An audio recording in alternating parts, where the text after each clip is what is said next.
Welcome back, everyone, to web programming with Python and JavaScript. And last time we took a look at JavaScript, that language that ran inside of a user's web browser, client-side, and allowed us to do a number of things to make our web pages more interactive. JavaScript enabled us to display alerts, to be able to manipulate the DOM, the structure of the web page, in order to add content or see what content was already there. And it also let us respond to user events. When a user clicked on a button, or submitted a form, or typed something into an input field, we could have JavaScript functions run that responded to those events in order to make our web pages more interactive. Today, we're going to continue that conversation, in particular, taking a look at user interface design, looking at some common paradigms in terms of user interfaces, and how we can leverage JavaScript to be able to achieve those goals, to create interactive user interfaces that will be valuable when users are interacting with our applications. So one of the more common paradigms, especially nowadays in web programming, is the idea of single-page applications. Thus far, if we wanted to create a web application that has multiple different pages, we've generally done that via multiple different routes in our Django web application, for example, where you go to /something to get one page and /something else in order to get another page.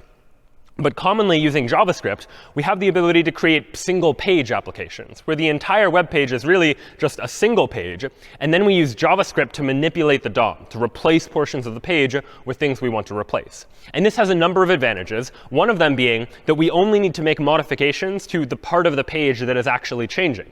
If, for example, you have 5 different pages, but the general layout and structure of the page is pretty similar, when you switch between pages, rather than load an entirely new page, you can just load the part of the page that is changing. And this is especially helpful for applications that are changing quite frequently. So let's take a look now at how we could implement, for example, a very simple single-page application. So let's imagine, for example, that we want a single-page application that just displays 3 different pages, but all included in the same page. I'll go ahead and create a new file that I'll call singlepage.html, inside of which we'll include our usual HTML tags. And inside the body of this page now, I'm going to include 3 different sections of the page to represent the 3 different pages I might want to display to the user. So I'll have a div whose ID is page 1 that maybe just has a heading that says this is page 1. And you could imagine there's more content on these pages as well. A div whose ID is page 2. We'll say this is page 2. And then one final div whose ID is page 3 that has a heading that says this is page 3, for example.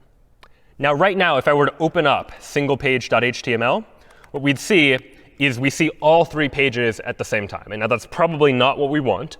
What we really want is, by default, to hide these pages until we want to view the pages one at a time, for example. So one thing I could do is use CSS to be able to toggle whether or not something is visible, adding some style tags to my page to say that by default, all of my divs should have a display property set to none, meaning they're not visible. They're not displayed on the screen. Now, if I refresh the page, I don't actually see any of the 3 headings that I had there before. But what I'd really like is for some buttons now to allow me to toggle between these 3 pages. So I'll give myself 3 buttons. One button that says page 1, one button that says page 2, and one button that says page 3, for example. And I need some mechanism for these buttons to know when you click on this button what page should be displayed. So I'll go ahead and use data attributes, which we saw last time with JavaScript, to add some additional information to these particular HTML elements, where I'll give the first button a data-page value of page 1, the second one a data-page value of page 2, and the third one a data-page value of page 3. Here again, just providing information so that later, when I write some JavaScript, I can have the JavaScript code look at the data-page attribute to say that when you click on this button, you should let me see the div whose ID is page 1. That's what this is going to allow us to signal. So now let's go ahead and write that JavaScript. What I want to be able to do is to be able to say, I would like to show page 1 and hide the other 2, or show page 2 and hide the other 2, or show page 3, for example. And so to do that, I'll first write a function that will let me do that. I'll write a function called showPage that takes as its argument like what page I want to show. And so what should this function do? What we're going to do is we're going to say document.querySelector, And I want to get the thing that has a particular ID, the ID of whatever this input happens to be. This page is going to represent the ID of the div that I want to show. So I'll say, get me the thing that has this ID.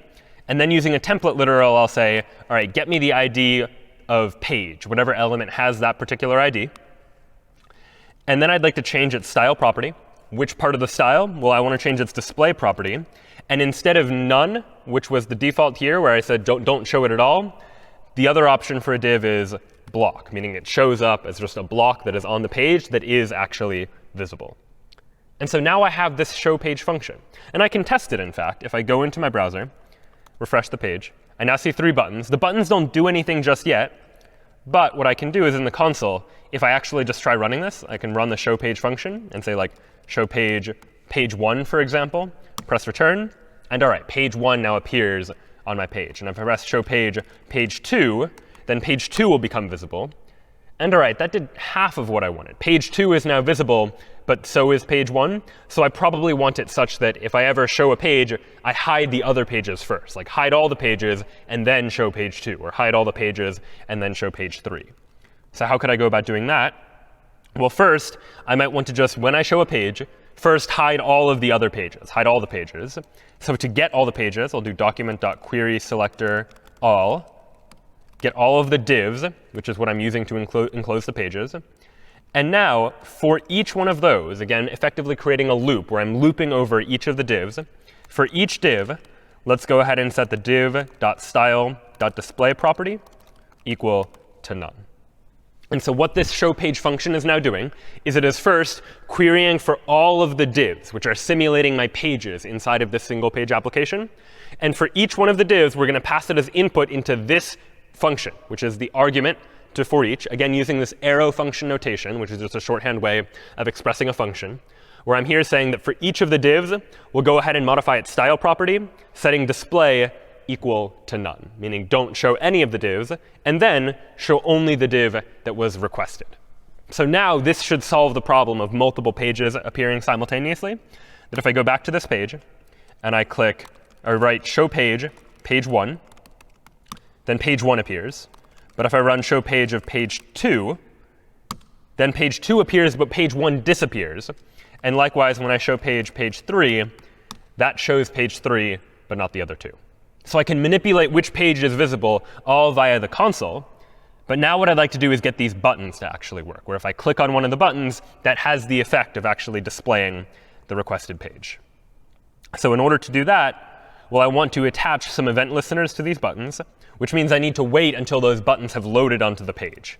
So we'll use document.addEventListener, DOM content loaded. Again, waiting until all of the content on the page has been loaded. And then and only then will I say, let's go ahead and query selector all for all of the buttons. And for each one of those buttons, let's go ahead and attach an event listener to each of those buttons. So I'm querying for all of the buttons and saying for each of the buttons, I would like to do this with each button. And what I'd like to do is say button.onClick when the button is clicked on. Go ahead and run this function. I'd like to show page. And which page do I want to show? Well, I want to show whatever page is in the page part of the button's data set. And to get it, the current button, the button that has been clicked on, recall that when we're inside of an event handler, we can take advantage of the JavaScript keyword this, which refers to whatever element has received the event. So whatever button in this case that was clicked on. So I can say this.dataset.page to mean that, all right, for each of the buttons, when the button is clicked on, we're saying button.onClick for each of the buttons. Run this function when the button is clicked. We'd like to show a page. Which page do we want to show? We'll take this button, the button that received the event, access its data properties, access its data page attribute, which are down here, either page 1 or page 2 or page 3, and go ahead and just call the show page function that we wrote a moment ago. So now that we've done that, we've attached these event handlers to the buttons. So now if I refresh the page, I can click on these buttons and toggle between any of the 3 pages. And now the interesting thing here is that we now have the ability to just, in a single page, allow myself to simulate the idea of having multiple pages, all enclosed in a single HTML file, but not needing to consistently make additional requests to a server in order to get access to that information. Now, sometimes, though, it might be reasonable to want to reach out to a server when you need new information for a page, for example. You might imagine that each of these pages contains a lot of text. It's going to be inefficient if immediately we're loading all of that data into HTML and just showing and hiding them when we need to, because maybe we're loading more information than the user is ever going to actually care about if they're never going to look at page 2 or page 3. So one thing we might imagine doing is loading this data dynamically. Last time when we were talking about JavaScript, we saw how we could use fetch to say, go ahead and request some additional information from a web server. Last time it was currency exchange rates. But then we used that data that came back in order to fill in something onto our page. And likewise, we could do a similar thing here, that if we have the general structure of a single page and we want to load new content, rather than load entirely new HTML content and reload the entire page, we can just ask our own web server for what part of the page needs to change, and then just replace that part of the page. And so that's what we'll take a look at now. Now combining Django for our web server and JavaScript for writing the client-side code to be able to generate a single page application. And so for this, we'll go ahead and go into an example I had in advance called single page 1. And inside of single page 1, this is just a Django application with a single app called single page. And what we'll notice is we'll go to the URLs first. There are two URLs. One default URL that just loads the index function, and then a URL for loading different sections of a page that I might want to dynamically load, for example. So I have section / some particular number. And if we look at the views for what it is these URLs are actually doing, the index function just returns index.html. And then what the section function does is it first makes sure the number is between 1 and 3, and if so, responds with one of these just strings of text, for example. So how does this actually work? If I go into single page 1 and run the server, if I go to this URL /section/1, for example, what I get is this block of text. And if I go to /section/2, I get that block of text. Section/3, a different block of text altogether. So just different text.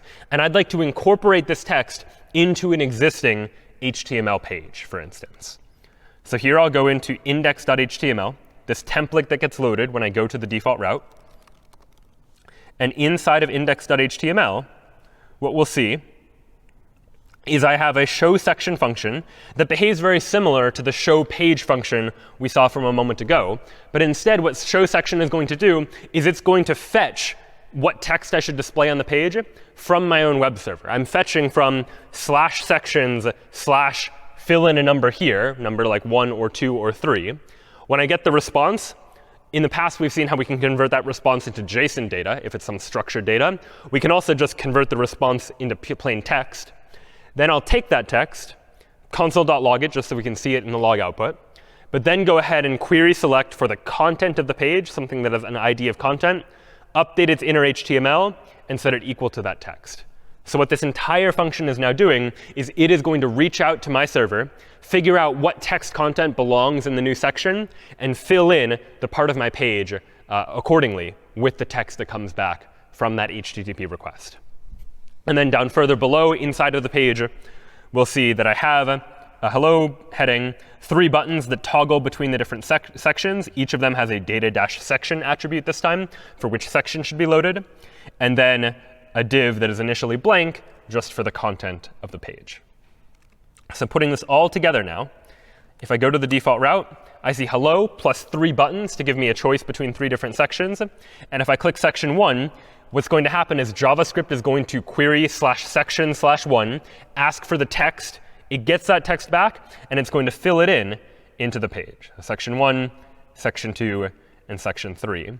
So very similar to before, but unlike what we had before where all of the text was being loaded into the HTML page all at once, now we're using asynchronous JavaScript to only dynamically load information when we need it. When we click on a section, then it's going to make the request for what content needs to be filled in, and it's going to fill it in.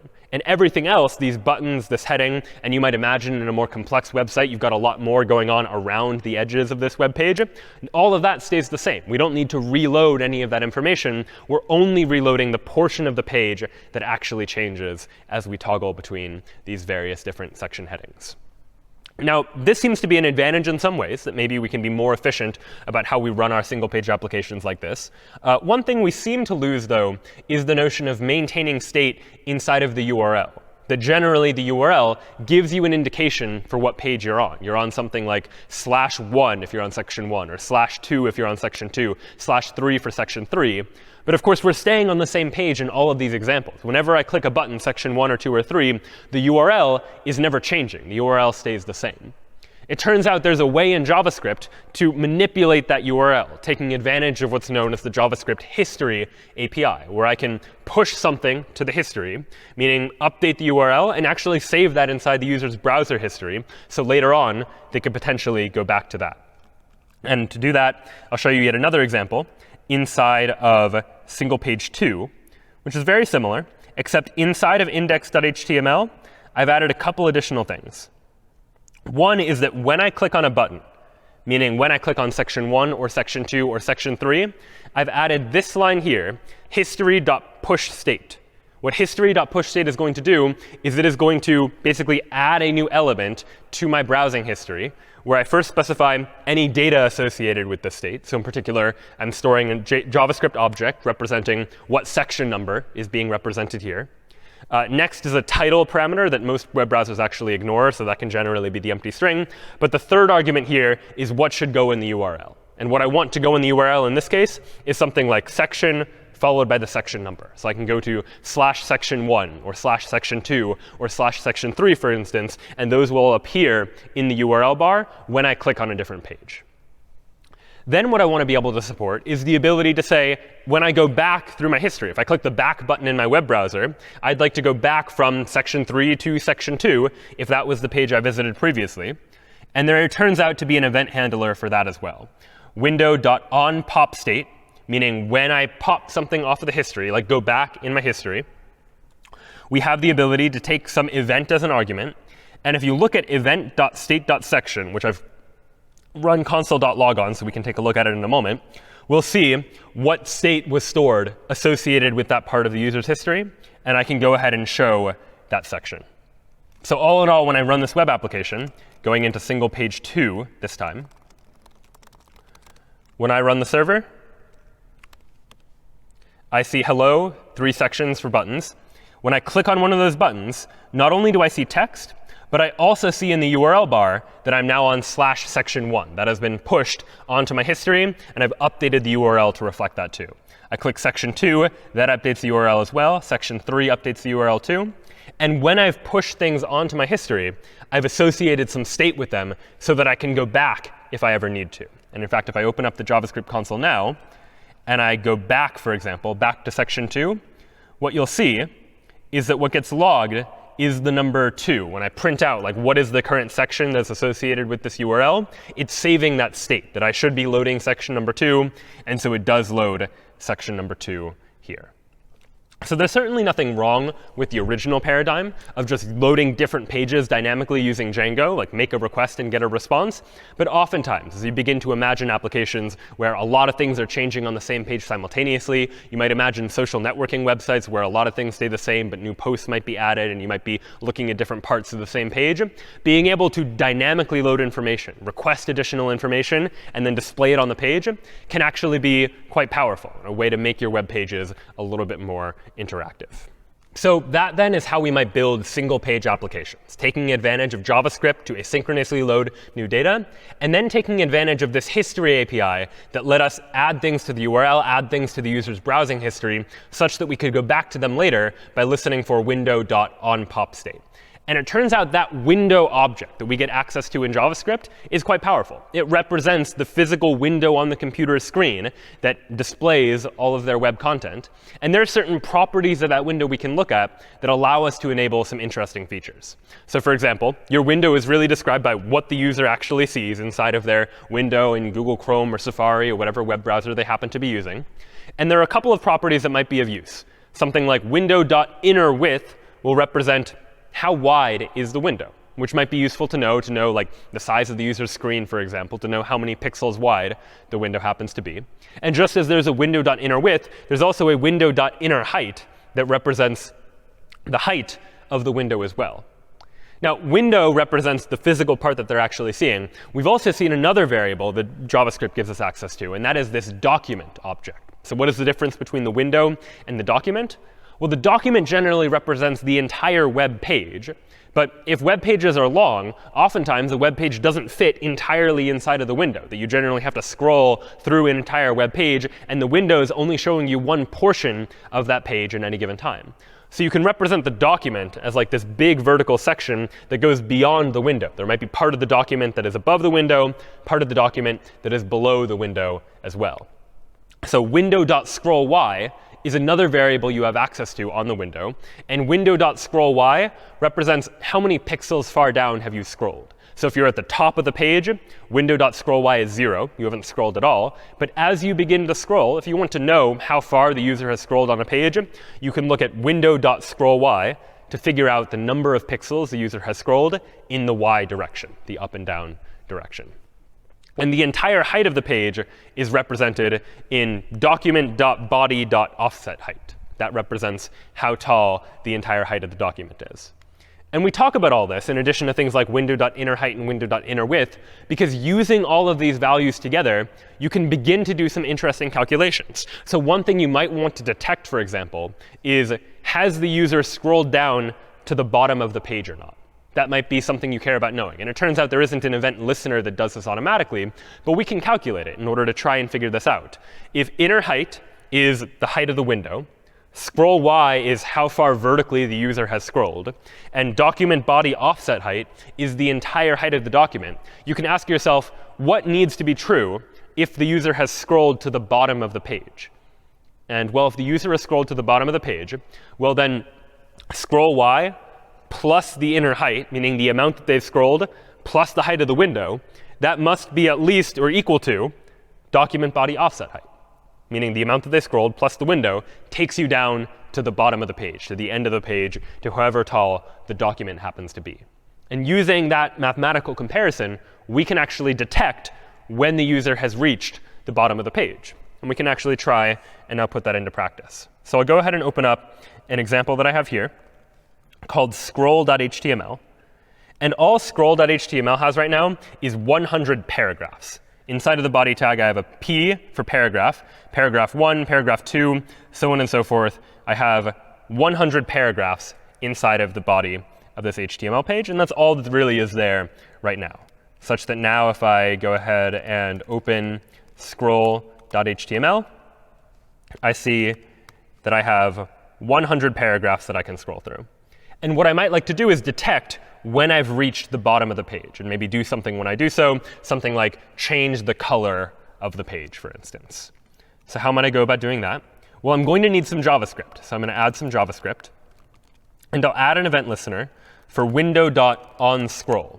OnScroll is an event that listens for when I'm scrolling through the window. And when I scroll through the window, we'll go ahead and run this function. We'll just use an arrow function as a shorthand here. What do I want to calculate? Well, I want to calculate if window.innerHeight, meaning the height of the window itself, plus window.scrollY, meaning the amount that I've scrolled, if that is at least document.body.offsetHeight, well, that means I must have scrolled to the bottom of the page, or maybe even a little bit further if there's a little wiggle room to scroll past the end of the page. So if this is true, well, then I've reached the end of the page. And then we'll go ahead and say document.querySelectorBody. And let's go ahead and change its style, in particular change its background color, and change the background color to green. Otherwise, if we haven't reached the end of the page, then we'll take the body of the page and change its background color to white. So what we're now doing here is taking advantage of the properties we know of this window object, saying when we scroll the window, let's check to see if we add this up and at least the height of the entire document, we've reached the end of the page. Go ahead and change the style of the background of the body accordingly. Otherwise, change the background to white, or leave it at white if it already is. So now if I take a look at this actual HTML page and reload scroll.html, we'll see that the background is initially white. But as I scroll down, once I reach the bottom, we'll see that the page changes to green. It's white before I reach the bottom, but as soon as I get to the bottom of the page, it turns to green. And the reason why is because the height of the window, height of the window here, plus however much I've already scrolled from the top of the page up until now, that together is equal to the entire height of the document, which means we're able to detect the fact that I've reached the end of the page. And as a result, we can change the color of the background to green. Now, this in itself is not a particularly practical use of detecting when we've scrolled to the end of something. We probably don't usually care about changing the background color when you reach the end of the page. But there actually are real applications. And you might imagine this in the context of websites that allow for things like infinite scroll. That if you're on a social networking site that has a whole bunch of posts, you scroll to the bottom of the list of posts, and then it generates the new set of posts as well. Or you're looking at news articles, and you're scrolling through news articles. And once you reach the bottom, it'll load a whole new set of news articles without you having to go to another page. How is it doing that? Well, it's a combination of the same types of ideas that we've been talking about. Number one, the ability to detect when you've reached the end of the page using JavaScript to detect that you're at the bottom of the page. And number two, to be able to asynchronously load, using JavaScript, load additional content. Fetch some additional page that has some additional content, some additional news articles, some additional posts and whatnot, and then take that information and manipulate the DOM to add that information to the existing web page. And that ultimately is what's going to give us this power to be able to support something like infinite scroll. So let's now go ahead and try and see what it would look like to implement infinite scroll. I've already started to create a sample application inside of this application called Scroll. And I've got an app called Posts inside of it. And what the Posts app does is it's got a couple of URLs. It's got a default URL that just loads an index route, and then a posts route that loads this posts view. And so let's look at what these do. Index, all it does is going to load a file called index.html, this template. And if I make a request to /posts, I need to provide two arguments. I need to provide a start for what post I want to start with, an end for what post I want to end with, and then it's just going to generate some sample posts that just say like post number 1, post number 2, so on and so forth. In practice, you could actually use social network posts in place of this, but this is good just for demonstration purposes. So what this is going to do, if I go into Scroll and run server, is that if I go to /posts and say start equals 1 and end equals 10, for example, then I get a JavaScript object that looks like this. Recall that a JavaScript object is just a convenient format for passing information back and forth in JSON format. And what we have here is a JSON object with a key called posts that gives me all of the posts, post number 1, post number 2, all the way up to number 10. And it's giving me those posts because I said start at 1, end at 10. But I could have specified other numbers as well. If I had said something like start at 20 and go to 28, then it's going to give me post number 20 through post number 28. I can specify the range of posts that I want. So this now is an API that I have implemented effectively that allows someone to get access to a variety of different posts by hitting this particular URL, this endpoint, so to speak, and passing in parameters, passing in what post they want to start with and what post they want to end with. And then they get all of this data back presented to them in JSON format that can then be used. And what's nice about this is that now when we're loading posts, rather than have to just guess at how many posts we need to load and then require someone to go to another page, we can just do something like load the first 20 posts. And now what we'd like to do is if they reach the end of the page, go ahead and load the next 20 posts by hitting this API endpoint, getting the next 20 posts, and then filling that into the HTML page. So let's see now how that actually works in practice by taking a look at that template in index.html. So we'll go into templates, index.html. And there's a fair bit of JavaScript here. But look at the body first. The body just has a div for all the posts that initially is going to be empty. Now here's what the JavaScript is going to do, and we'll walk through it. We start with the first post. So counter is going to keep track of what post we need to load next. By default, we're just going to start by loading post number 1. We have a variable called quantity that's going to tell us how many posts are we going to load at a time. Let's just say load 20 posts at a time. So start with 1 to 20, then 21 to 40, 41 to 60, so on and so forth. And when DOM content is loaded, go ahead and just call this function that's called load. And what the load function does is it figures out what the start and end should be. It fetches all the new posts. And then for each of the posts that comes back, it figures out what the So we're asynchronously asking for new posts. And what the add post function does is it creates a new div, populates the post inside of it, and adds it to the DOM. So now that we have these parts, the ability to load new posts as by fetching from some URL all of the posts that we care about, and then for each of those posts that comes back, add something new to the DOM as by creating a new HTML element and inserting it into the page, we have the ability to dynamically load all of these posts. So if I go not to /posts, but just to this default route, I'll see that we have something like 20 posts that all show up. But just 20 posts. Because every time I call the load function, that is going to load the next set of posts, for example. And so what I can do is in the console, if I try running the load function just by calling it myself, press return, after a second or so, the next set of posts show up, 21 all the way through 40. I call load again, the next set of posts show up, 41 through 60. 20 posts at a time, all using that asynchronous JavaScript. But now what I'd like to happen is for all of this to happen on its own, without me having to intervene and manually write JavaScript calls. I would just like to say, well, the same type of logic as before. Window.onScroll. Let's go ahead and say, if window.innerHeight plus window.scrollY is at least document.body.offsetHeight, meaning if I have scrolled to the end of the page, well then, just go ahead and call the load function. That's all these lines are doing. Every time I scroll, we check. Did we scroll to the end of the page? And if we did scroll to the end of the page, then go ahead and load the next set of posts. So now I refresh the page. I see post 1 all the way up through post 20. Now watch what happens when I get to post 20. If I scroll to the bottom, after a second, the next set of posts appears. I scroll to the bottom again. I'm at 40.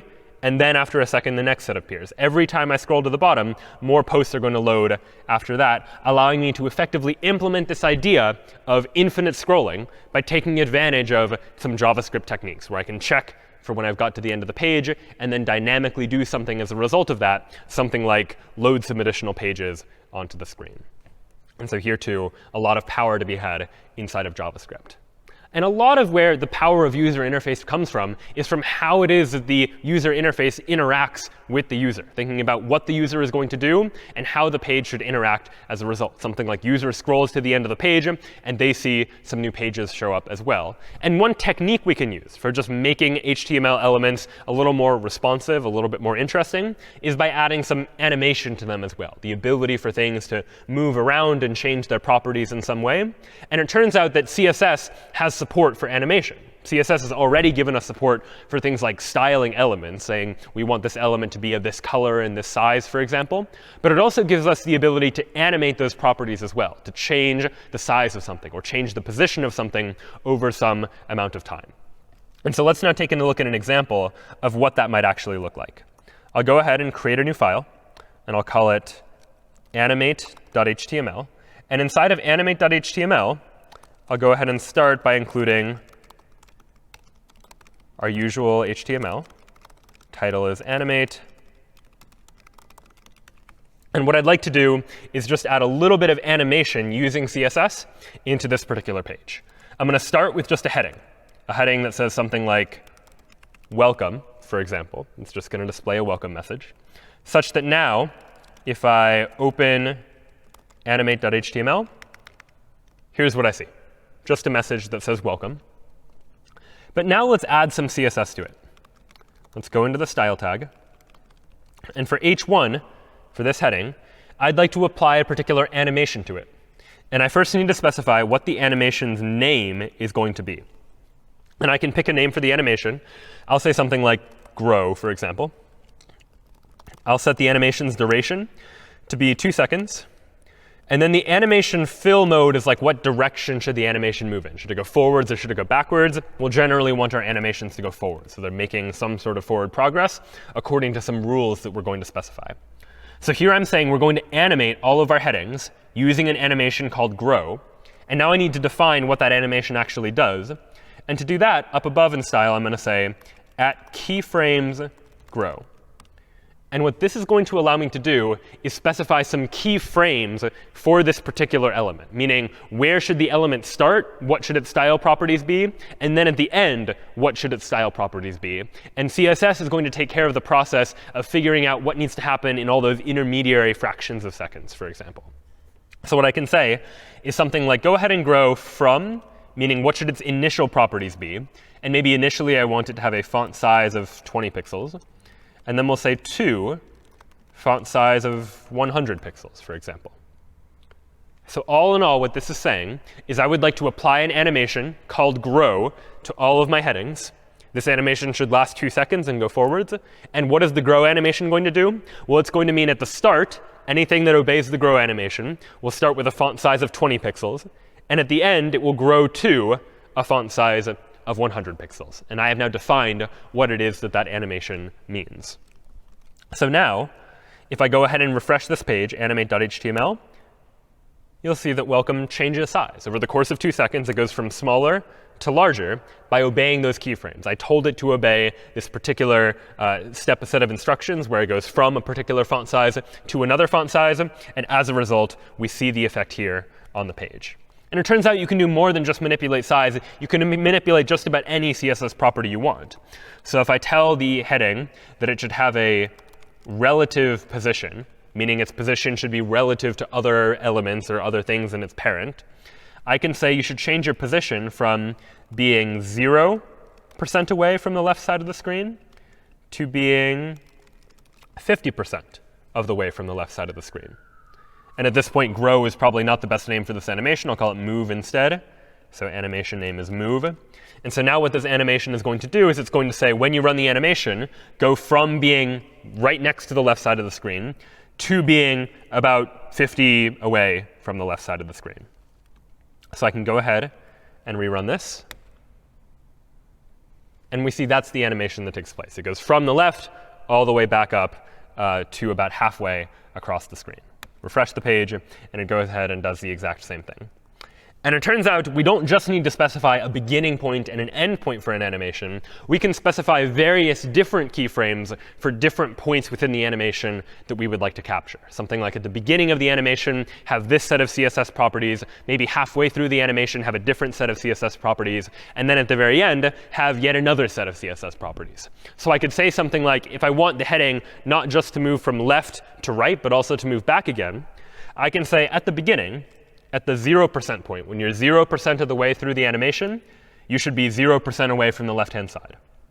When you're 50% of the way through the animation, you should be 50% away from the left-hand side.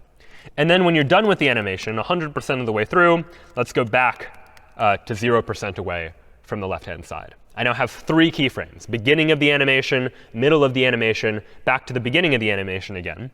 And the effect of this is if I refresh the page, we go to the right, and then we go back. We're able to move one direction and then move back. And there are other properties we can use to manipulate these animations as well. I can set the animation iteration count, for example, to 2 to mean rather than just do the animation once and then stop, do the animation twice and then stop. So I refresh, it goes to the right, and then it goes left, and then it repeats that a second time. And it turns out if you really want, you can set this to infinite, to mean never stop performing that animation. It's consistently going to have this heading move to the right and then move left according to those keyframes that I have specified.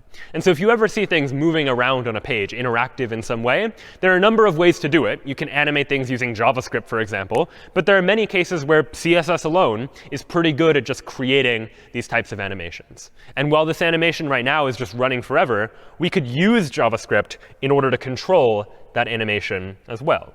So let's see an example of what that would look like. I'll go back here. In the body of the page, in addition to a heading that says welcome, I'll go ahead and add a button that just says click here, for example. And now what I'll do is add a little bit of JavaScript. I'm going to add some JavaScript so that the button can now control the animation, decide when the animation is going to start and stop. And so what we'll do inside of this script is to first say document.addEventListener, DOM content loaded, meaning wait until the DOM is done loading, as we've done before. And let me now get that h1 element, document.querySelector h1. And initially, I'm going to set its style.animationPlayState equal to paused. So animation play state is a property of the style that lets me decide if the animation is playing or paused. And I can control that using JavaScript. Rather than just say run infinitely forever, I can say the animation play state should start out as paused by first getting the h1 element, then modifying the animation play state property of that particular element. But now what I'd like to happen is anytime someone clicks on the button, I want to change the animation play state. So I'm going to say document.querySelector button, meaning get that button. And when someone clicks on the button, let's run this function, where if the current animation play state is paused, well then go ahead and set animation play state equal to running. And otherwise, if it's already running, then let's go ahead and set the animation play state equal to paused. So all in all, what this function is going to do is it's going to get me the heading, pause this initially, and every time the button is clicked, run this function, where the function says if we're paused, go ahead and start running the animation. Otherwise, go ahead and pause the animation by modifying that animation play state property of the heading. So now if I refresh this page, right now we have welcome plus a button that says click here. And initially, everything is paused. There's no animation happening. But I click here, and that begins the animation, which would go on indefinitely, until I decide that I want to stop it, at which point I click it again, and the animation pauses. And I can control when to start and when to pause that animation as well. And so this can be helpful and nice when you want to create something a little bit more interactive, something animated on the page. But this is especially helpful because it means that you can gradually change CSS properties over time. Rather than just immediately change something, you have the ability to animate something to make it work a little bit better. So let's take a look at an example of how you might put that idea into practice. Let's go back to our posts example, where we had this infinite scrolling list of posts. But imagine now that we want the ability to hide posts when we're done with them. So I've prepared an example called hide, which is very similar to what we had before. But this time I've just added one extra button, and the button says hide on every single div. Right now, clicking the hide button does nothing. We'll go ahead and implement that in just a moment.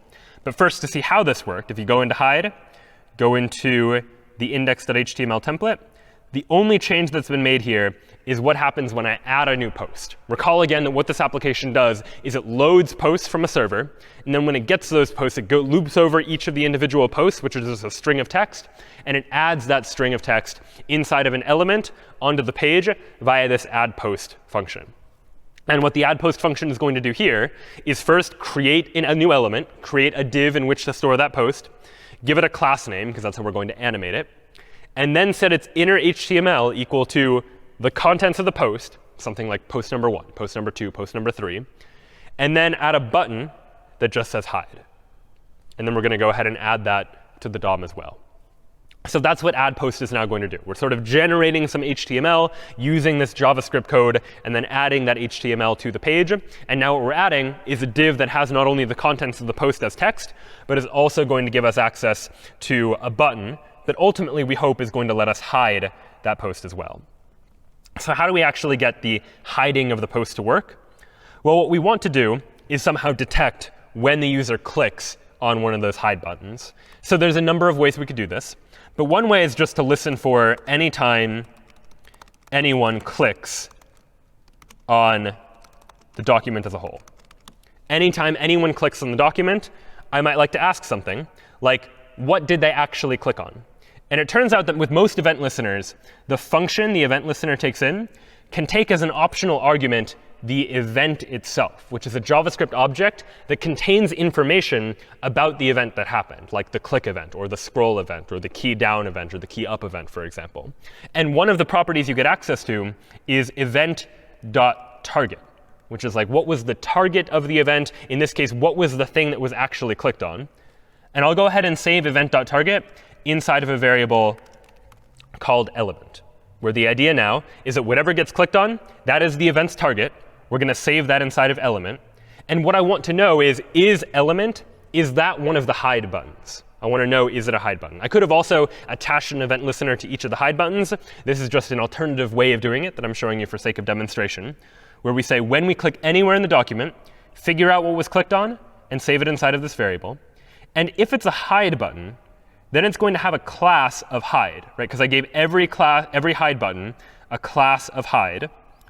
And so what I can say is, if element.className equals hide, well, that means that what was clicked on is something with a class of hide. We can assume that it is, in fact, a hide button.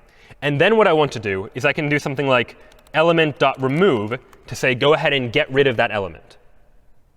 So now what does this do? If I refresh the page, let's try it. Post number 1, if I hide it, I want to hide post number 1. All right, that didn't quite work. It was close. It got rid of the hide button. But I didn't want to get rid of the hide button. I wanted to get rid of the whole post. So what's going on here is it seems to be that if the element's class name is hide, meaning I clicked on a hide button, element.remove just removes that element. It removes the hide button, but it doesn't remove the post that contains it.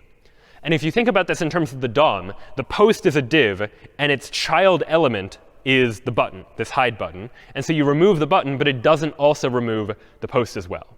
If you want to remove the post as well, you need to remove not the element, but the element's parent. And in JavaScript, it turns out there's a way to do that too. Rather than element.remove, I can say element.parentElement.remove to say take the element, get its parent, and remove that. So now I refresh the page. Now I see post 1. I want to hide it. I hide post 1. And all right, now I see post 2. And post 1 has gone away. If I want to hide post 3, I hide post 3. Now post 3 is gone. Now I go straight from post 2 to post 4. So this works, but it's also not immediately obvious what's going on. Like, because all of the posts are the exact same height, when I get rid of posts 1 and 3, it's not immediately obvious to the eye that they've gone away, because posts 2 and 4, they look almost exactly the same. You really have to be paying attention to know that the hiding worked. And so this can be a time where animation can actually be quite helpful. So what I can do is say something like, let's go ahead and give this post an animation associated with every post. We'll give it an animation name called hide, an animation duration of 2 seconds. We'll say it'll take you 2 seconds in order to hide, and an animation fill mode of forwards. I want to go forwards with the animation. And initially, I'll give the post an animation play state of paused, meaning initially, I don't want the animation to be running because I don't want to hide all the posts immediately. Pause this animation. Later, we'll go ahead and run the animation in order to actually hide the post. Then I need to define what does it actually mean to hide the post. And I'll say, well, all right, at the 0% mark, what does it mean? Let's give yourselves an opacity of 1. Opacity is a CSS property that just controls how opaque or how transparent an HTML element happens to be. And at the end, 100% of the way done with the animation, we'll set opacity to 0. So initially, we can fully see the element. At the end, the element is totally transparent. And now what I need to do is actually trigger this to happen somehow. So this is probably going to happen inside of my event listener, where instead of removing the element right away, let me just take the parent element and set its animation play state equal to running, for example. Meaning, when I click the hide button, go ahead and run the animation that will change the opacity from 1 to 0 over the course of a couple of seconds. And then, if I really want to, I can add another event listener to say, take the parent element, add event listener. There's an event called animation end, which happens when the animation is over. And then I can say, all right, when the animation is over, we'll then go ahead and remove the element. So all in all, rather than just immediately remove the element when I click on the button that says hide, what I'd like to do is say, if you click on a button and the button is hide, go ahead and get the parent element, not the hide button, but the post itself, set its animation play state to running, meaning run the hide animation, and then add an event listener to the parent, to that post as a whole, to say when the animation is over, go ahead and remove that entire post from the DOM altogether. So what is the effect of all of this now, of having this animation and running it? Well, now, if I refresh the page, I see all these posts. If I try and hide like post number 2, for example, you'll see that the opacity changes, and then it slowly disappears, and then only after it's totally transparent, the post disappears entirely. So I can say hide post number 4, it disappears, and then post number 5 jumps up to fill its place. And I can do that for any of these posts, triggering the animation when I click on the hide button. And so this is part of the value of what animation can do, is to be able to make our user interfaces a little more pleasant from the perspective of the user by not immediately getting rid of a post, but by having a nice fade out so it disappears nicely. Now, even this is not perfect animation-wise. Like, one thing you might notice is that it jumps up as soon as the post is gone. If I hide post number 3, I hide it, it disappears, and post 5 sort of jumps up very abruptly in order to fill its place. What I might like is to be a little bit cleverer, to somehow shrink the size of the post after it's gone so that the post doesn't jump into place, but it slides a little bit more naturally into place. And so there's some additional things I can play with here. Maybe I want to say that, all right, let me make this animation a multiple part animation. So here, instead of just from 0 to 100% setting the opacity from 1 to 0, maybe in the first 75% of the animation, that will take care of reducing the opacity, going down from 1 all the way down to 0. But in the last 25% of the animation, we'll still end with an opacity of 0. But anything that creates vertical space, I want to reduce down to 0. So the height should be 0 pixels. The line height, which is how high the text is, should also be 0 pixels. Any padding I want to go away.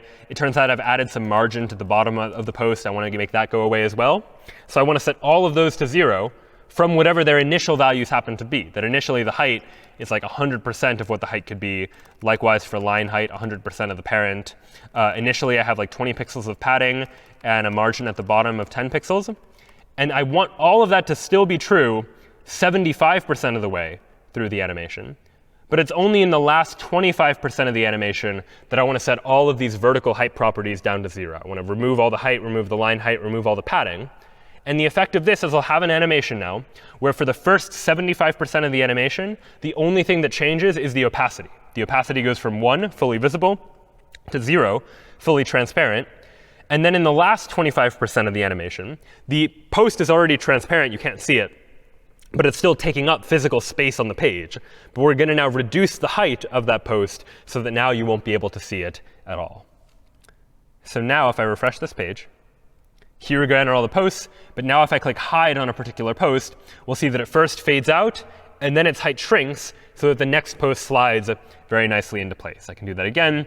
Hide the post, it's transparent, and then it slides into place. And this, again, is just an application of this idea of CSS animations, using properties of animation to make our interfaces a little bit nicer to use, a little bit clearer visually to the user that one post has gone away, and the rest of the posts have now scrolled up in order to take their place. So now we've been able to use JavaScript to create a lot of nice user interfaces. We've been able to create single-page applications, to create infinite scrolling, to be able to create some animations as well, and use JavaScript to be able to control them. But one thing you might be realizing at this point is that our applications are starting to get fairly complicated. There's a lot of JavaScript code needed to manipulate a lot of different parts of our application at the same time. And you can imagine that as web pages start to get more complex, and as you want to start making them more interactive and more dynamic, there's going to be a lot of JavaScript code required in order to keep everything in sync, in order to make sure that all of the elements are updated when they should, so on and so forth. And it's for that reason that in recent years, a lot of JavaScript has now turned to some JavaScript libraries or frameworks that allow to more efficiently and more effectively create user interfaces that are more interactive and more reactive. And one of the most popular of these is a framework known as React. React is a JavaScript library that is going to enable us to be able to design user interfaces that are very interactive, where the content of the web page updates automatically based on some underlying state. And what we'll do now is take a look at a brief taste of React to get a sense for how frameworks like it can actually work and can help us in designing some interactive and useful interfaces for users to be able to interact with. React is ultimately based on this idea of declarative programming, a particular style of programming which is different from the types of programming you might be familiar with, more classical programming styles like imperative programming. In imperative programming, you generally give the computer commands, tell the computer what to do. For example, if we had that counter program from before and we wanted to update the counter from one number to another number, in the view, like the HTML that the user sees, we would include something like a heading that just has the number 0 inside of it. And then the logic in imperative programming would take something like this form. It would be like, all right, first document.querySelector h1 to get that h1 tag, get it its inner HTML, parse int, we'll take the string and convert it into an integer, and we can save that inside of a variable called num, for example. And then after that, if I want to increase it, I would take this variable num and just add 1 to it. num plus equals 1, add 1 to it. And then if I want to update this heading in order to replace the 0 with a 1, for example, well, then I would need to say document.querySelector h1, set the inner HTML equal to that number, for instance, in order to say, all right, num is now 1. Go ahead and replace that in the view. But this is a fair amount of code to do something fairly simple, just like increase a number by 1. And the reason why is because we've had to be very explicit about what instructions we're giving to the web browser. We're saying first, grab the h1, figure out what number is inside of it, add 1 to that number, and then replace it inside of this tag. What declarative programming is going to allow us to do is it's going to allow us to just describe what state should be displayed on the page in what form. In declarative programming, in our view, like the HTML-like code that we're going to be writing, we're just going to say something like h1 and then in curly braces num to mean like fill in the number here. And this is what the React syntax is going to look like. And then the logic code, if we want to increment that number by 1, is we just need to say num plus equals 1. Add 1 to the number. And the effect of that is that since we have declared that inside of this heading, it should be whatever the value of the number is, when we increment the value of number, React is effectively just going to update the view so that the number updates as well. And so this will be some of the power that React gives us. React lets us divide our application into a whole bunch of different components, where a component is something like this thing here that is keeping track of some sort of count along with a button that might manipulate it, and then make that component based on some underlying state, some underlying variables that represent the state of the application, something like the current number. And then we can manipulate that state. And when we manipulate the state, that will have an impact on what the user actually sees. And React will handle the process of updating that user interface for us. There are a number of ways to get React working on our web page. But the simplest is probably just to include these 3 JavaScript packages inside of our web page. So we're first going to include React itself, which is going to be the library that's going to allow us to define these components and how they behave. Then is React DOM, a special package that's going to allow us to take React components and insert them into the DOM, the document object model that represents the structure of the entire page. And then finally, Babel is going to be a package that we're going to use in order to translate code from one language to another. It turns out that when we're writing React code, we're not actually going to be writing JavaScript. We're going to be writing in an extension to JavaScript known as JSX. And JSX is going to be an extension to JavaScript that looks a lot like JavaScript, but has some additional features. In particular, it has the ability to effectively allow us to represent HTML inside of our JavaScript code in a way that's much easier to read, and it's going to be convenient for us to deal with. Browsers, on the other hand, don't understand JSX automatically. So what we're going to use is a tool like Babel to convert that JSX code into plain JavaScript that our web browsers are ultimately going to be able to understand. The best way to get a feel for this kind of thing is just to see it in action. So I'll go ahead and create a couple of React applications just to get a sense for how it is that you can use React in your own applications as well. So let's start by taking a look at react.html. And what I have here is the beginning of an HTML page. Inside the head section, what you'll notice is I've already included these 3 script tags. And what these script tags are doing are just including those 3 JavaScript libraries we were talking about a moment ago. I have a title for the page just called React. And now let's start to fill in the body of this web page. I'll begin by adding a div, which I'll give an ID to. I'll call it app, but I could call it anything. And this is where our application is going to go. But right now, I'm just going to leave it as empty. It's going to be React's job to fill in this div with the contents of our user interface. And now, beneath that div, I'll start to write some JavaScript. But remember, I'm not going to be writing JavaScript per se, but rather JSX, that extension to JavaScript. So in this case, I'll need to add an extra attribute. Type equals text/Babel. And all this is doing is telling my browser that it's going to need to translate this JSX code into JavaScript code that the browser is actually going to be able to understand before it tries to run this code. In practice, if you were developing a real application, what you would want to do is you would want to do this translation ahead of time prior to deploying the application. But here, we're just going to translate it on the fly. And so all of our React applications are going to be composed of components, where a component is just some part of my web application's user interface. And to describe a component, I can write a JavaScript function. So I'll create a function called app, which is going to represent this app component. And what's going to go inside of this app component? Well, it's a function, so it's going to return something. And what it's going to return is what should appear inside of that component. And this app component could really just be, for example, a div that says hello, let's say. And this is where the power of JSX really starts to come in. That here I can write HTML-like syntax inside of my JavaScript code, and JSX is going to be able to understand it. So this function right here is a function called app that is representing a React component. And when this component is rendered onto my web page, it's going to say hello. So there's one last line I need inside of my JavaScript now, and that is to actually render this component into the page. To do that, I'll say React DOM.render. And the first argument to this function, React DOM.render, is what component would I like to render. The component is this app component that I just created. And so I'll say app, again, using this HTML-like syntax. And then the second argument is where on the page would I like to render this component.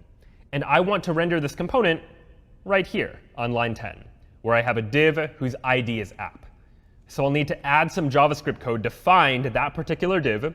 And to do that, I can just say document.querySelector, and then hash app to say find the element with an ID of app, and that is where I would like to render this app component.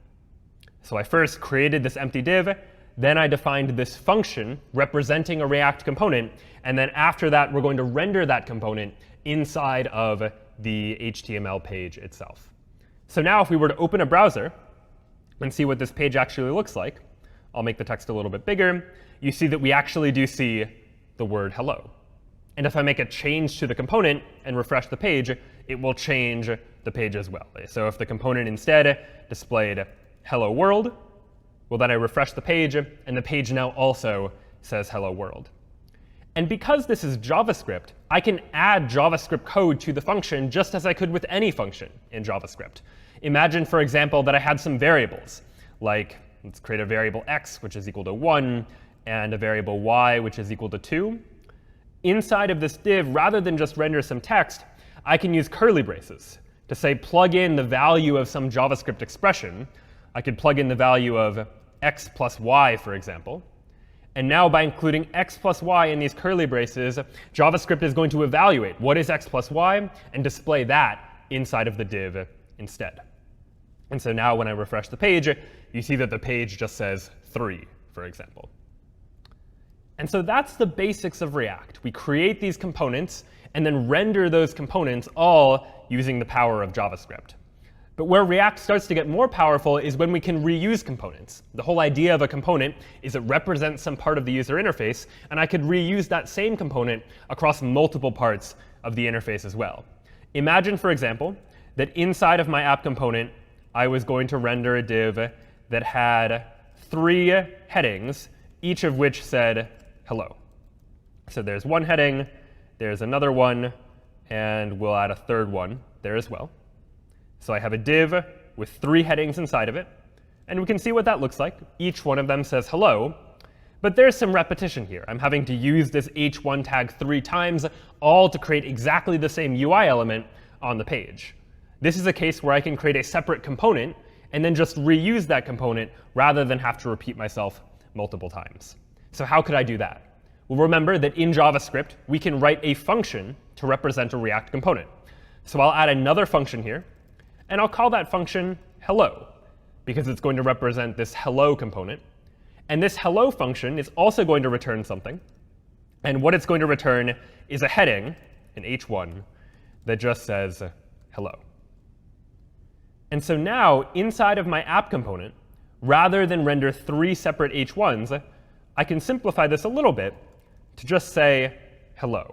Here I'm saying go ahead and render a hello component here. We'll render a second one, and a third one after that. Each time I render a hello component, it's going to display as this heading that just says hello. So I refresh the page, and nothing changes. I still see 3 headings, each of which says hello, because inside of my app component, I'm rendering this hello component 3 times. Each time, it's going to display this h1.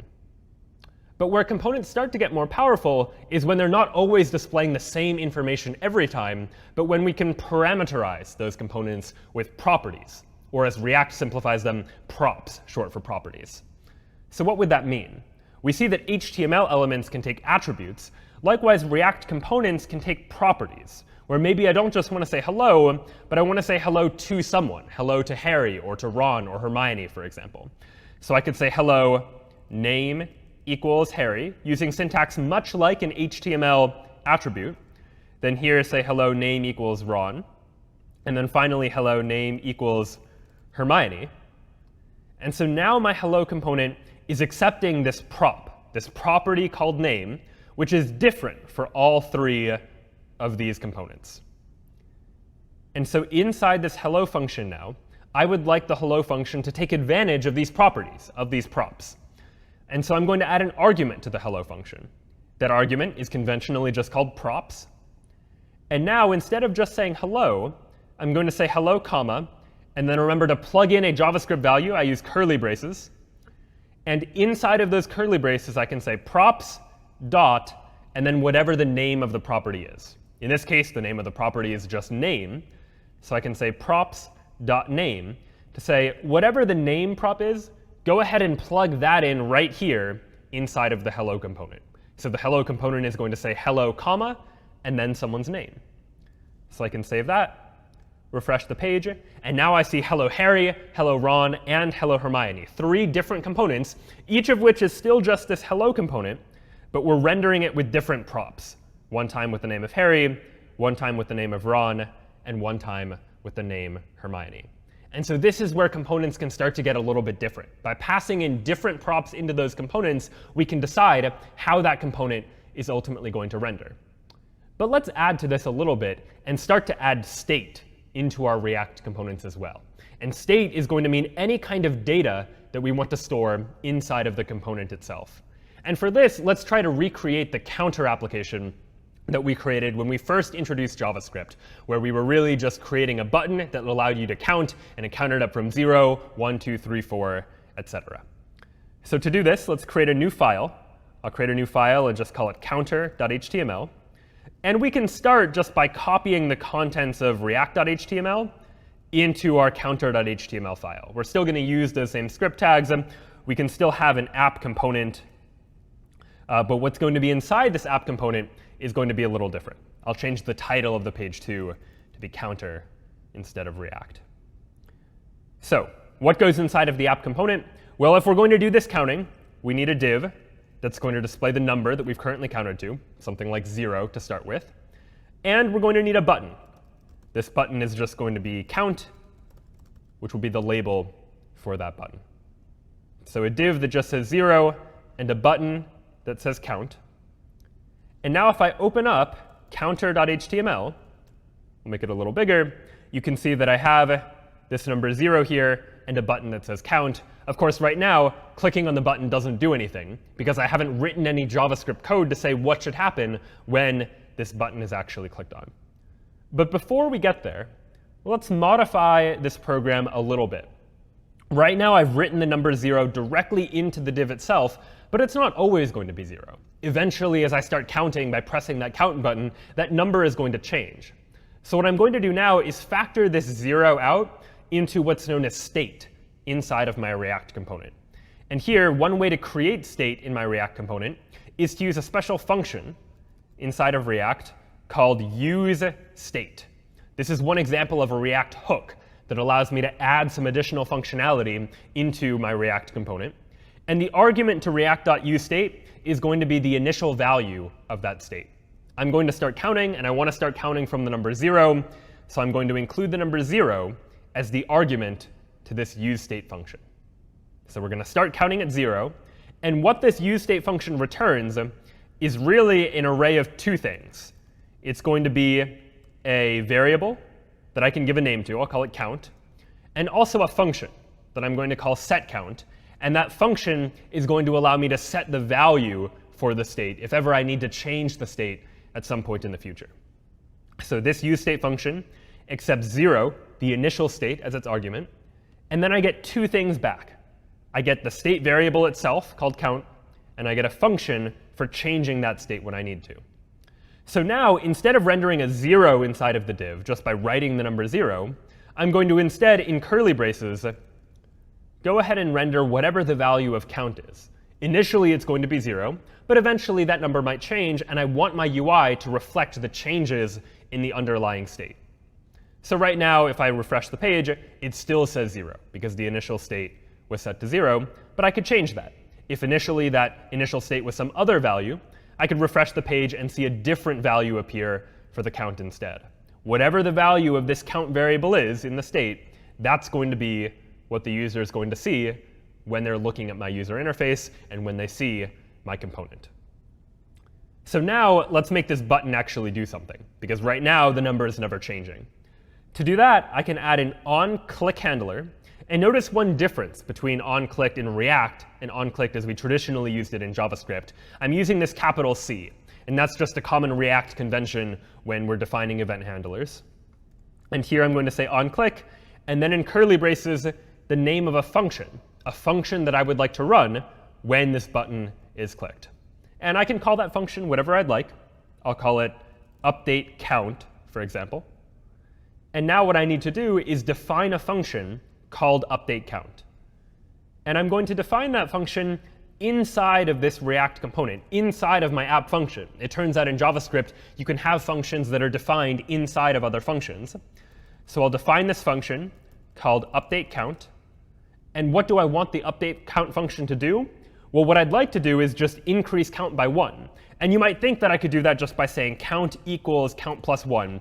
But it turns out you can't quite do that in React. In React, whenever I'm using this useState, if I want to change the state, I have to use this function that useState provides to me for whenever I want to set the new value of the state. So rather than count equals count plus 1, I have to use this setCount function.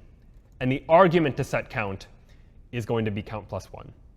So setCount is this function that is going to change the underlying state inside of my component. And the argument is, what should the new state be? And in this case, it's just going to be count plus 1, one more than whatever the count was before. So I can save that. And I'll go ahead and refresh the page. It starts out at 0.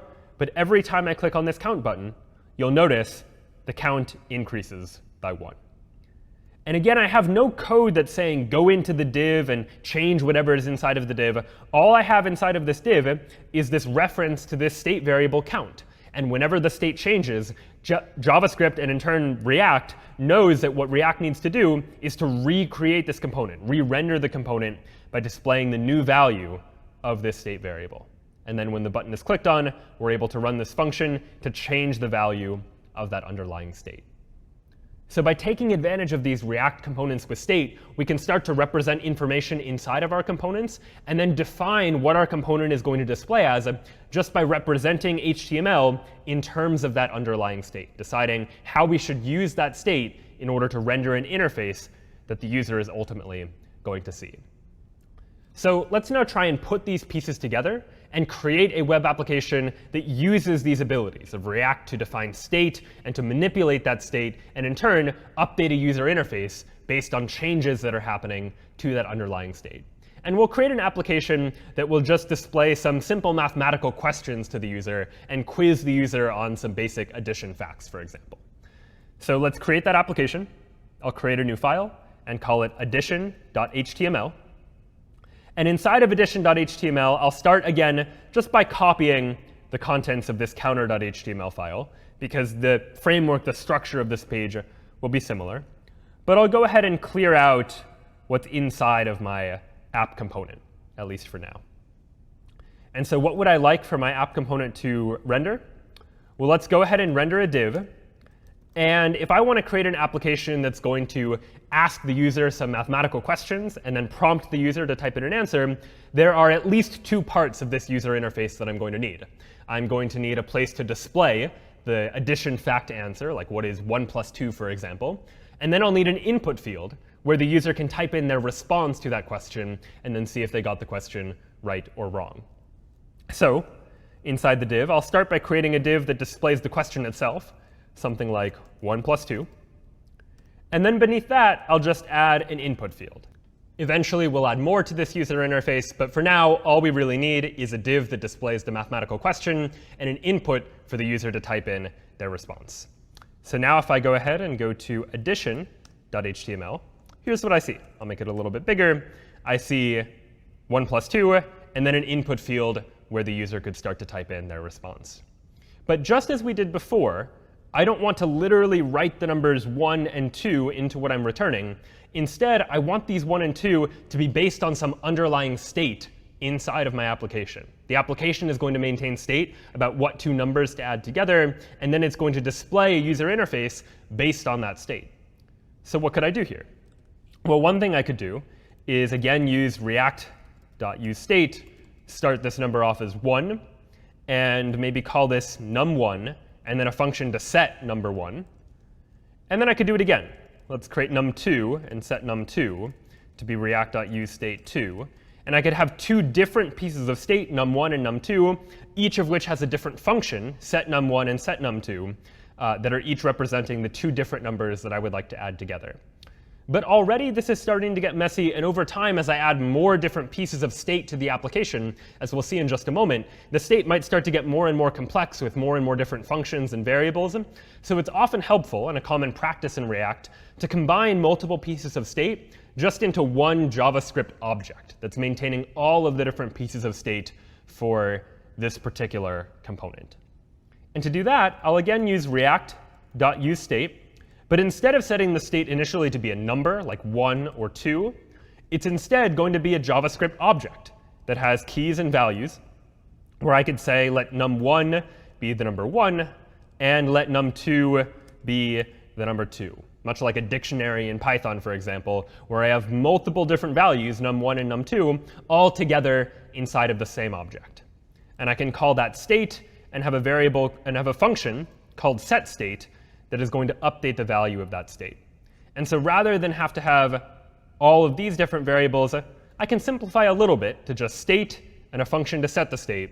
And the state now has these two different pieces, number 1 and number 2. And so now, instead of rendering literally the number 1, using curly braces, I can say state.num1. And instead of rendering literally the number 2, I can say state.num2, drawing upon that state to decide what it is going to appear inside of the user interface. And so right now, the page appears no different. But if I were to change those initial values of the state, maybe make it 2 and 4, for example, and then refresh the page, well, now it displays as 2 plus 4. And so that's helpful. We now have a user interface where the numbers are based on the state. But now what I'd like to do is add the ability to keep track of what the user typed in, so we can tell if the user correctly typed in the answer to this mathematical problem. And how would I do that? Well, the state represents any information that we need to keep track of inside of this component. And so in addition to storing the two numbers inside of the state, I likely also need to keep track of a third piece of information, which is the response. What did the user type in into this text field? And so I'll add a third part of the state called response that initially will just be the empty string, will just be nothing. And then this input field, I'm going to give it a value, and the value is going to be state.response. Whatever the user typed in as the response, that's stored inside of the state, and that is going to be the value of what shows up in the input field. And so that way, whatever is in the input field will have access to it inside of this state.response variable. But there is a problem. And here's the problem. I'll try refreshing the page. I'll go into this text field, and let's say I know the answer. I know 2 plus 4 is equal to 6. I'm now going to press 6 on my keyboard. But as I press 6 on the keyboard, nothing's happening. No 6 is appearing inside of the text field, even though I am pressing the key on the keyboard. So why is that? Why is the text field not updating? Well, the reason is the value of the input field, whatever appears in the input field, is this value, state.response. And state.response is always this empty string. I'm never changing what state.response is equal to. And so I need to change this a little bit. I need to add, as an attribute to this input field, onChange, meaning when the input field changes, I need to do something. And I'll call a function that I can call updateResponse. But again, I could call that update function whatever I'd like. It's just the name for the function that's going to run whenever something changes in the input field. So let me now define that updateResponse function. I'll define a function called updateResponse. And because it's an event handler, it can accept an argument, which is the event itself, the fact that something has changed inside of the input field. And when I have access to this event, it turns out that if I want to figure out what it is the user has typed into the input field, I can get at that with event.target.value. And I'd only know that by looking at it in the documentation. But what I'd like is for event.target.value to be the new value for this response.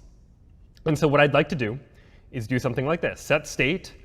And what should the new value of the state be? Well, I would like for response to no longer be the empty string, but to now be event.target.value. And that is going to be the new value for response. But I'm not quite done yet, because state doesn't just have response as one of the parts of the state. The state also has num1 and num2. And those two pieces aren't really changing. So I could say, all right, num1 is just going to be whatever state.num1 was, that's not changing. And num2 is going to be whatever state.num2 was, that's not changing. The only thing that's changing is the response. But this is starting to get a little bit verbose, and especially if I start adding more and more different pieces to the state, it's going to become difficult to manage if I constantly have to repeat myself for all of the parts of the state that aren't changing. Ideally, what I'd like to do is just specify the parts of the state that will change and ignore everything else. And so one shorthand way to do that in JavaScript is to use what's known as the spread operator. And it looks like this, ... and then state. And what this is saying is just use the existing values of the state for everything else, like num1 and num2.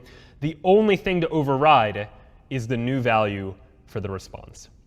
And so this syntax here is my way of saying I would like to update the state. Everything should stay the same except for response, which is now going to be event.target.value. In other words, whatever it is the user typed into that input field. And so I'll go ahead and refresh the page. And now if I type a number like 6, you actually see that number appear in the input field. So that's great. We've now displayed a question where the numbers are stored in the state, and the user can type in a response where that response is also stored in the state. Now what I'd like is when the user presses the Enter key on their keyboard, we check, did they get the answer right, or did they get the answer wrong? And so how would I do that? Well, the first thing I need to do is in this input field somehow detect when a key is pressed. When a key is pressed, what I'd like to do is check to see if it was the Enter key. And if it was the Enter key, then let's go ahead and check to see what the actual sum of the two numbers is and see if the user got that right or wrong. So let's add an event handler. On key press is going to be equal to something. Again, I can name this function whatever I'd like. I'll call it input key press. But again, I could name that anything. And now let's define that input key press function. So up above, I'm going to define this function called input key press. Again, it takes that event as its argument. And this event is going to happen anytime a key is pressed, regardless of whether it's a letter or a number or the Enter key. And so I want to check to make sure that the key is actually the Enter key. That's the only time that I want to now check to see if they got the question right or wrong.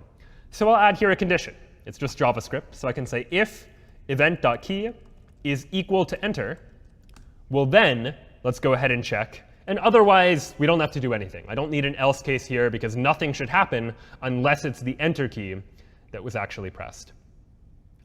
And so now, how do I check to see if the user got the answer right or wrong? Well, inside of state.num1 is the first number. And inside of state.num2 is the second number. So I could have a condition that checked if state.num1 plus state.num2 is equal to state.response, which is what the user typed into the input field. But that doesn't quite work, because state.response, that's a string. The user doesn't necessarily have to type in numbers. It's possible the user is going to type in some letters instead, for example, or other characters instead. And so what I'm going to do first is convert the response into an integer if we're able to do so. So I'm going to define a variable called answer using the JavaScript function parseInt that takes a string and tries to convert it into an integer. So we're going to parse the int state.response. And now we can check if number 1 plus number 2 is equal to the answer. Well, then this means the user got the question right. And else, if the sum is not equal to the answer, that means the user got the question wrong. And so now what I could do is handle those two different scenarios. In one case, the user got the question right, and we should do something. And in another case, the user got the question wrong, and we should do something else. And we're making that decision by looking at the state of the application, by looking at what two numbers we're supposed to be adding, and looking at what the user typed in as their response. So what should we do when the user gets a question right or gets a question wrong? Well, maybe this game is going to keep score by maintaining a number for how many questions the user has gotten right. And every time the user gets a question right, we could increase that score by 1. And any time the user gets a question wrong, we could decrease that score by 1, for example. So how would we do that? Well, the score is some piece of state inside of the application. And so we're going to need to add to the state. Right now in the state, we're storing a number 1, a number 2, and a response. I'll add to that a score, where the score is going to start out as just 0. And we can render that score on the page. If I scroll down to where we're returning the div to render, let's add another div that says the score is, and then using curly braces, plug in whatever the value of state.score is. Whatever the score is, let's figure that out from the state, and let's display that in the user interface. So now this user interface shows not only a question and an input field, but also a score. And the score starts out as just the number 0. So let's now go back to this function. When a key is pressed, if it's the enter key, let's check to see if they got the answer right or wrong. We check, did the user actually get the question right? If so, what should we do? Well, we should increase the score. And how do we do that? We do that by calling the setState function. All of the state is going to be the same, so using that ... state spread operator. The only thing that's different is the score is going to be state.score plus 1. So we're updating the state to increase the score by 1.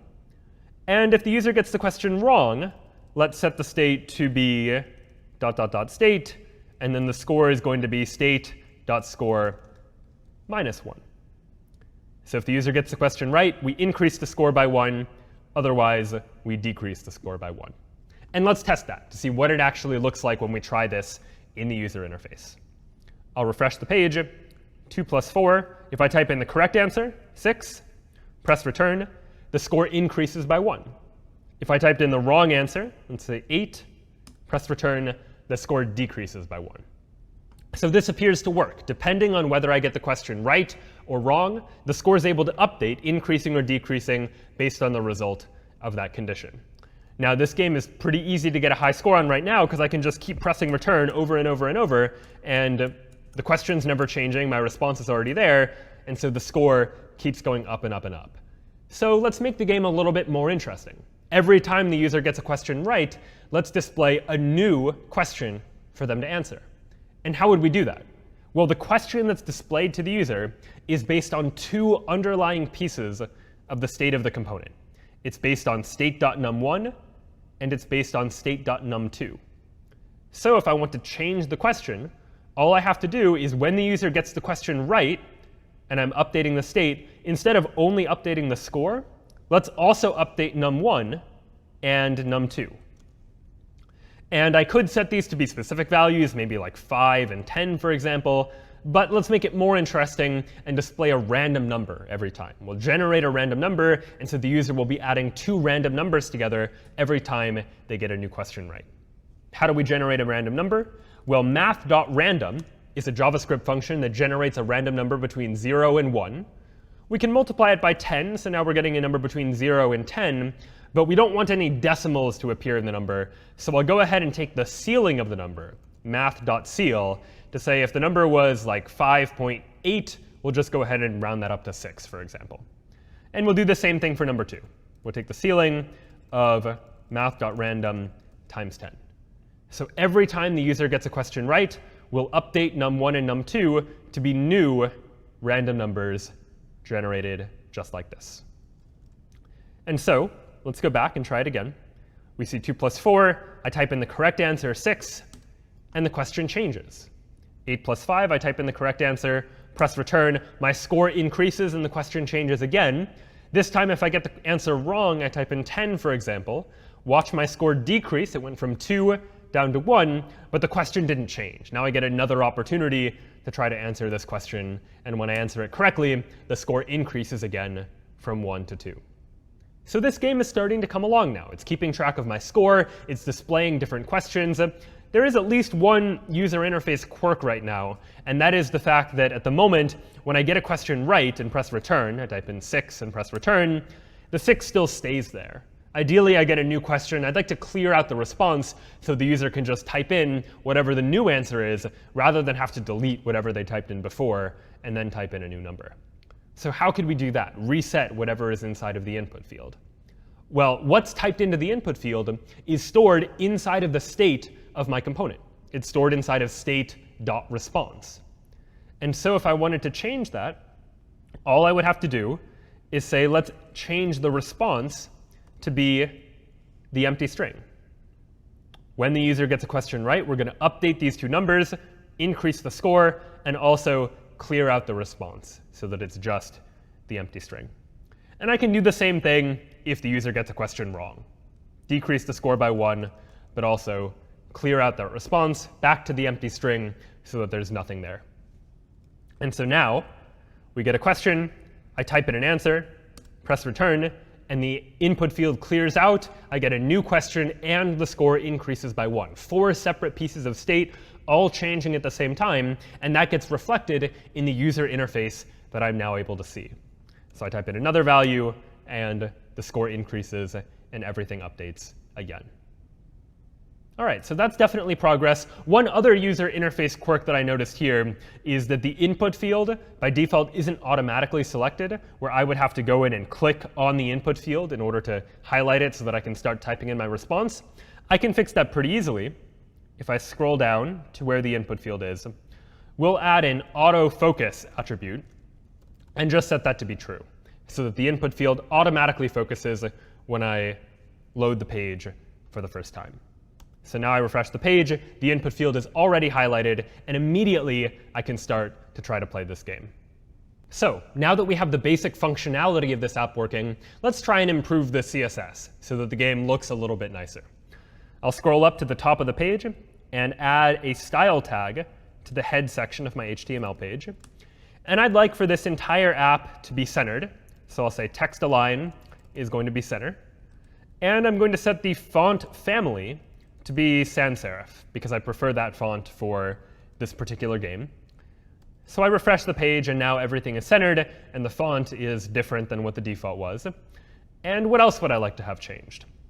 Well, this problem, 2 plus 4, maybe I'd like for that to be bigger. I'd like the problem to be big, and the score beneath that, that can stay the same size that it is right now. So how would I do that? Well, if I go back to the HTML here, I'll go ahead and give this div where I'm displaying the problem, number 1 plus number 2, I'll give it an ID of problem. And then if I scroll back up, I'll say for the element with an ID of problem, let's go ahead and set the font size to be 72 pixels, for example, just to make it bigger. And so now I see a big math equation, 2 plus 4, for example, the input field, and then the smaller score beneath it. So that's a nice UI enhancement a little bit. And now I can play the game, get a question right, and the score increases. I get a question wrong, and I get to try again. But maybe I'd like to offer more of a visual indication that the user got a question wrong. Maybe any time the user gets a question wrong, I'd like to change the color of this text. Instead of being black, instead it should be red when the user gets a question wrong. And how could I go about doing that? Well, we can change the color of something just by using CSS. If we had like a class called incorrect, for example, if I scroll down here and give this div a class name, which is how you add a class in React, of incorrect, then I could use this class name to style it as red or not red. So I could say anything that has a class of incorrect, let's go ahead and give that a color of red. And so now, because I gave this problem a class of incorrect, and I said turn all incorrect text to be red, we now see this text appear as red. But this, again, is not quite what I want. I don't want it to be red all of the time. I only want it to be red when the user has just gotten a question wrong, when they were just incorrect in answering a mathematical question. And so how could I represent that information inside of my application? Well, I'm going to need some additional state. State, again, is any information that I need to keep track of inside of my component. And now it seems that in addition to the response and the score and the numbers, I also want to keep track of, did the user just answer a question incorrectly or not? So I'll add another piece to the state. I'll call it incorrect. And initially, it will be false. They didn't just get something incorrect. And now here, if I scroll down to this class name, rather than have it be incorrect all the time, let me add, in curly braces, an expression. I'll say if state.incorrect is true, using the ternary operator with a question mark, then the class should be incorrect. But otherwise, it shouldn't have a class of incorrect. It'll just be the empty string. And so this expression here allows me to change the class of an HTML element based on the underlying state. If state.incorrect is true, then this div will have a class of incorrect, and otherwise, it won't. And so now when I load the page for the first time, the text appears as black. And what I need to do is when the user gets a question wrong, I need to change the state to indicate that they just got a question wrong. How do I do that? Well, here is the set state call when the user gets a question wrong.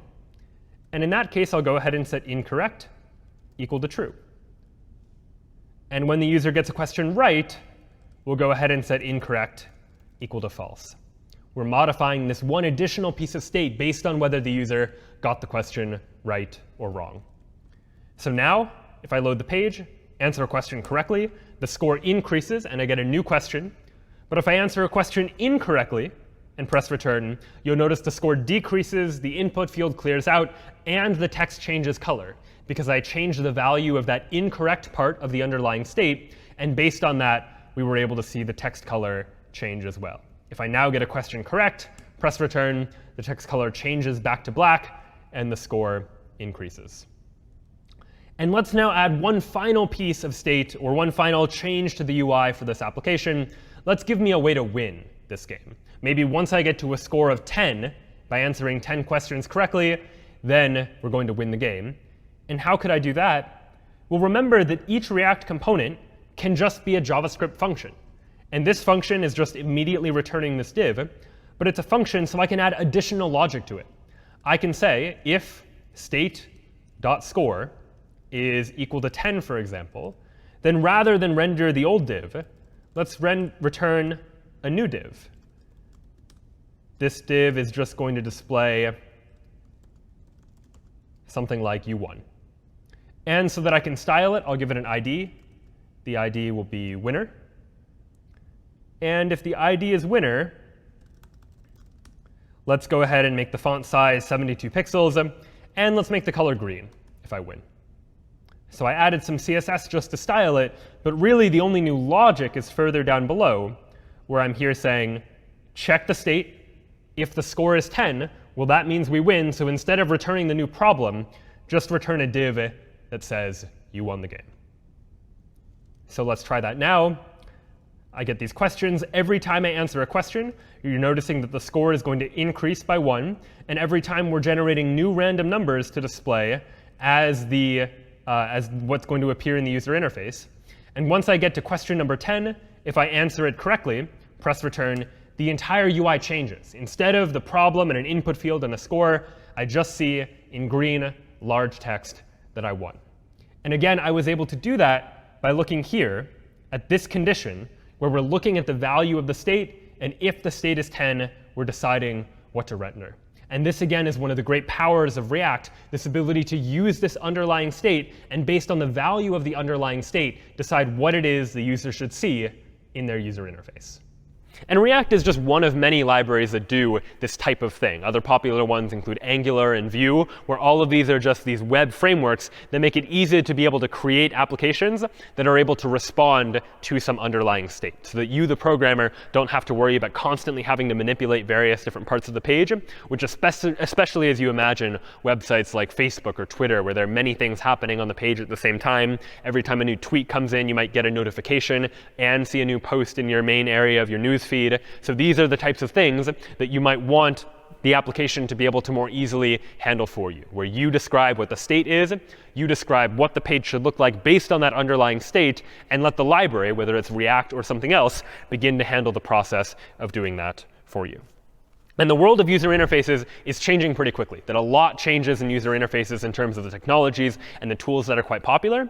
But they're really based on the same set of underlying ideas. The idea that we can use JavaScript in order to manipulate what it is the user sees on their page, in order to detect what's happening based on particular events, like scrolling to the bottom of the page or typing something into an input field, and then responding to those particular events by providing some sort of function that gets called anytime a particular event happens. By mixing that in with other features like the ability to asynchronously request information from an external server, or the ability to do computations based on the values of the state, like we saw within React, we have the ability to create very interesting, engaging, dynamic user interfaces very, very quickly, all just using the power of combining Python and JavaScript. That was web programming with Python and JavaScript for today. We'll see you next time.